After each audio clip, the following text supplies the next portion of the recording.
right, welcome everybody once again to What's Your Bacon and 7 Questions. It is the show where we have distilled the meaning of life, the meaning of happiness, the meaning of, I don't know, whatever you want to make. Whatever you want to make, whatever meaning you want to make out of life, down to just 7 questions to figure out the core of our guest. Today's guest, we have the host of the Paranormal 60 podcast, lead investigator on TV's Holzer Files and Ghost of Devil's Perch on the Travel Channel Discovery Plus. We have Mr. Dave Schrader. How are you doing, sir? What's going on? I'm doing well. Thanks for having me. About to take a little sip from my libation and get into the spirit of the holidays. See what Cheers. I do? Yes. I like it. So what we did was we started this particular show with only 148,762 questions. Right. And from there, everybody said no, right? Everybody said were like, no. Hey, we only have a certain amount of time. A lot of sure. So we whittled it down to 7. Yes. And that's those 7 questions, what we do, it was like 25, 30 minutes. Yeah, tough 25. But what we did was we made sure we got the questions that would get to the nooks and crannies of your English muffin, the double stuff of your Oreo. Yes. So, Dave, are you ready for our consumers here to learn a little bit about the creamy center? Yeah, get into my deep nooks and crannies, gentlemen. It's all yours. Okay. You got it. All right. So we're going to jump right in. Question number 1. Dave, now all these questions are there's no wrong answers, right? Except for the wrong ones. Except for the poor ones. But I want you to really search your soul. Take your time with him if you need, but also go with your gut. Don't worry about it. You know, like we said, no judgment here except for I'm with you. Sure. Question number 1. How many pillows is too many? Searching my soul. That's a multi-layered, very important question that I don't feel I should just cast aside quickly with an answer like 1.5. But I really feel like 1.5 is the right answer. So 2 is too many. Right. Again, it depends. It depends. See, I live the nightmare of traveling a lot, and I go to hotels, and there's 60 pillows on the bed, and I think, 60 pillows, and each one I lay on, my concrete head sinks directly to the bed. Hotel pillows are half pillows. Yeah. Right. Me too. Or those pillows you put your head on and it doesn't budge, and then you're at a 90-degree angle whether you want to be or not. So yes, yeah. Right. Well, Jim has a quick tip for you. I do. I'm a backpack traveler, right? So what I'll do is I will take one pillow and I will put it in a backpack so that it kind of holds a shape, and then put that underneath the other pillow. Nice. And I have found that when I sink through, because I have a giant melon head that weighs a lot, and so it also sinks right through the pillow. But if I do throw it in a backpack, it gives it another structure to kind of be on, and that's helped me a lot. Sometimes I take those little neck pillows from airplanes and I put them around my neck and then sleep on the pillow, so I've got the neck support is what I need. Yeah, I've also done that. Yeah, those are very good. I have one that velcros around. It's pretty really nice. Remarkable. It's almost like a neck brace, like if you had an injury, but it's memory foam. It's very nice. Sure. And you can never get at any of the stitches either. Right. Just like a dog. Yeah. Question number 2. What is the perfect pizza order?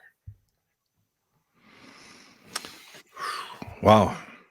See, I grew up in Chicago, so I'm used to the deep dish Chicago Giordano's, Pizzeria Uno, really good pizza. So, but there are so many. You know what I really like? I like thin crust, sausage, mushroom, banana pepper. Ooh. The sausage sliced or crumbled? Crumbled, man. Crumbled. Yes. Always crumbled. Like it. I grew up in want Indiana. Sliced meat, I'd get pepperoni, right? That's damn right. That's right. I'm also a fan of the Chicago bar pies that are more thin that you get sometimes out there. So I like those, but I love the deep dish. Yeah, Lou Malnati's. Love it. Lou Malnati's. Yeah, Lou Malnati's, yep. All right, question number 3, true or false question here. Cereal is a soup. Cereal is a soup. I would I'm gonna go with my gut on this one. All right. And I'll tell you why. I did not view it that way until this year. I went to the Renaissance Fair, where I was a special guest for the Phantom's Feast. Nice. And we had a delicious dinner. And then dessert was called cinnamon donut soup. And what it was like cinnamon toast crunch with the milk, and then you take all the cinnamon toast crunch out. Okay. So it was basically the cinnamon toast crunch milk that was left over. Yeah. And they called it cinnamon donut, mini donut soup. And damn it, it was delicious. So once I saw that, I'm like, oh my God, that really is all cereal is soup. Wheat-based noodle. Cream-based broth. That's true. There we go. Mm-hmm. All right, question number 4. Gift cards, lame gift idea or great gift idea? See, I hate gift cards personally. I think there's no thought or effort put into them, but everybody I know just give me a gift card. That way I can go pick out what I want. So, as a dad, I like the excitement of watching my kids open their presents and excited with their, oh, Dad, where'd you find this? But I've lost that as I've gotten older. They just don't care. They really only wanted something that I wasn't going to buy for them anyway. So as long as they get a gift card, they're happy. So, I gift cards, I don't know. I think it's the lazy person's way out, but I get it. It's a double-edged sword. Yeah. We've had conversations with guests where we've talked about, like, we're musicians. We've had guests that are different kinds of artists.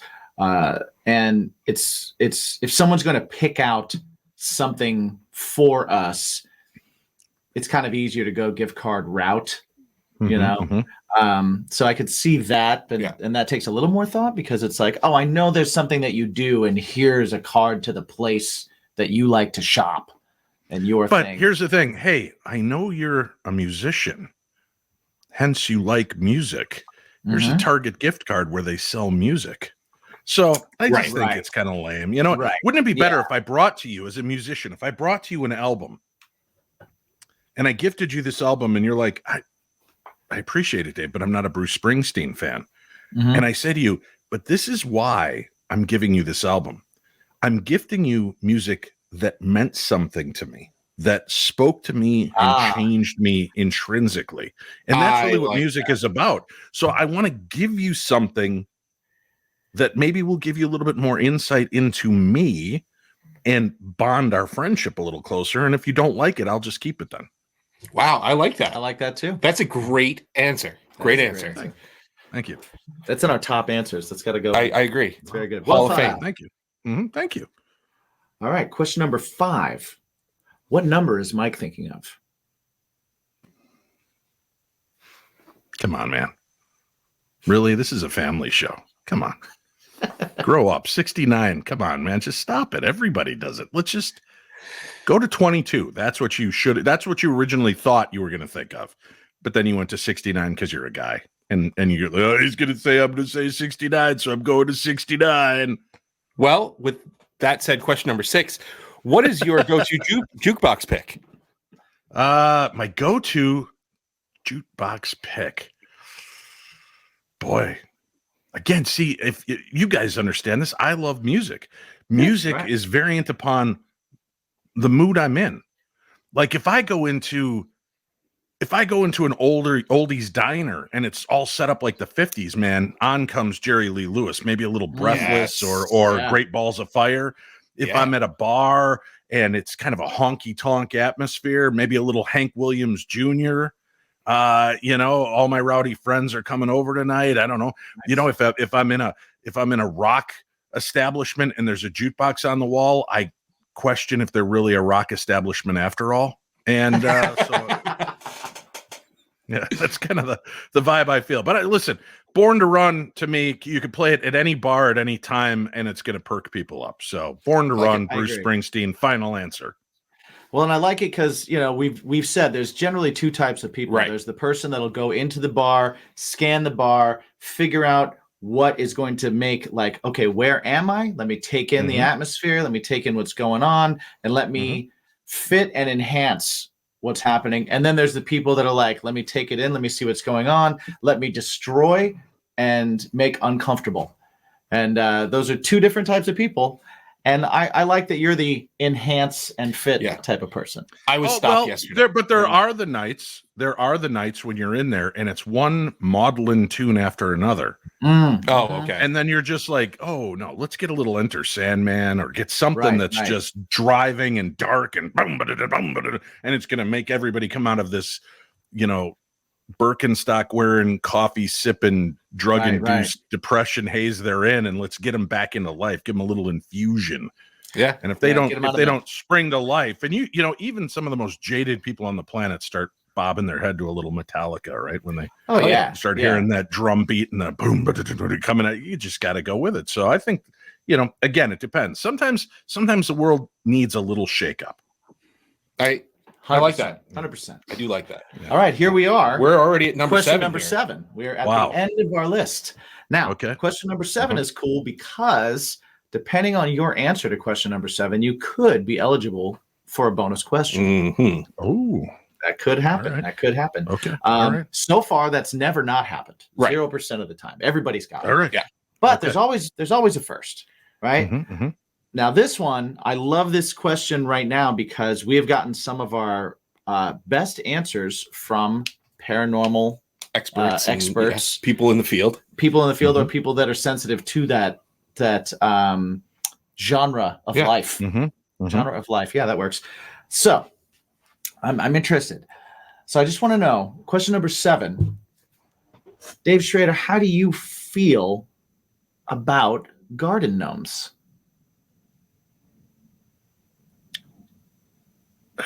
Boy, guys, this is, again, it sounds on the surface like a kind of a silly throwaway question, but then there are aspects where if people have put some time into their front yard and they have a garden gnome and it looks like you're looking through the looking glass into some magical realm, I'm all for it.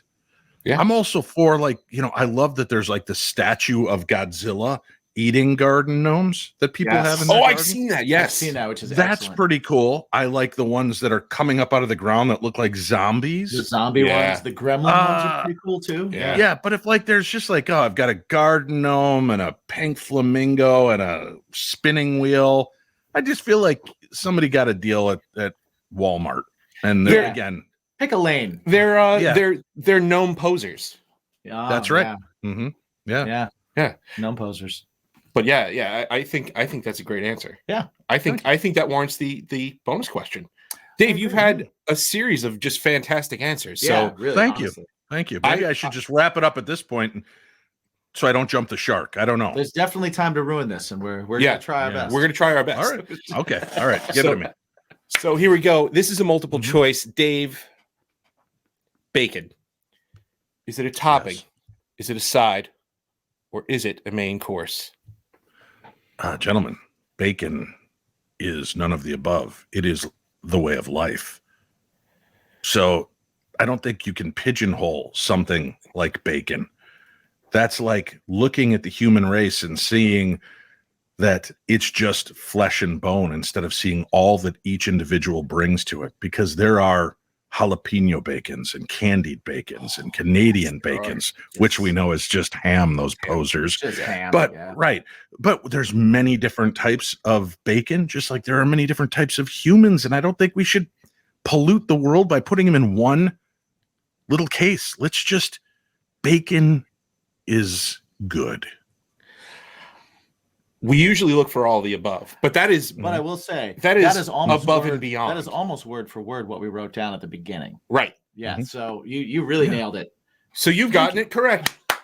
You have. Bravo to you, sir. You've won exactly nothing except for our undying admiration. Undying admiration. I'll take that. And perhaps after death. Yeah. Exactly. If one can still admire. Indeed. Afterlife admiration. I dig it. That's right. Yeah, he would be the first. Mm-hmm. So don't go cashing checks. Your ass can't write. I'm just saying. There you go. But before we go to the main episode, can you just let everybody know where they can find everything you are doing? Where can they find all their your Dave podcast? Schrader? Everything Dave Schrader. It's simple. Just go to Paranormal paranormal60.com. That's paranormal, the number 60.com. And you can find out where you can listen to my podcast, where you can meet me in person and investigate the claims of the paranormal, where you can buy cool Paranormal 60 swag and more. So paranormal60.com. Awesome. And from between now and then, yes, go check that out. Absolutely. Go sign yourself up for a fun investigation somewhere in the world. Yeah. And meet Dave. Check out the podcast because I enjoy the podcast quite a bit. Thank you. Thank you. And always remember to ask yourself one super duper important question. Jimmy, can you just... It is the most important question you can ask yourself every day. There's a lot of different ways to phrase it, but we like to phrase it this one way. What is it that makes your life a little bit better? What is it that makes everything you do just a little bit more bearable? What makes life worth living? What is it in your life? What is your bacon? My bacon is living in the spaces in between moments that everybody else is just getting through. So instead of just the fact that you get up in the morning and you shower and you get in your car and you drive to work and you do this and you do that and wash, rinse, repeat every day, it's those special moments in between those moments. That's where life lives. That's where the magic is. And I would say my bacon are those little moments in between living life. I love that. Living in the in-betweens is Dave's bacon. Everybody listening, what's your bacon? Come back on Monday.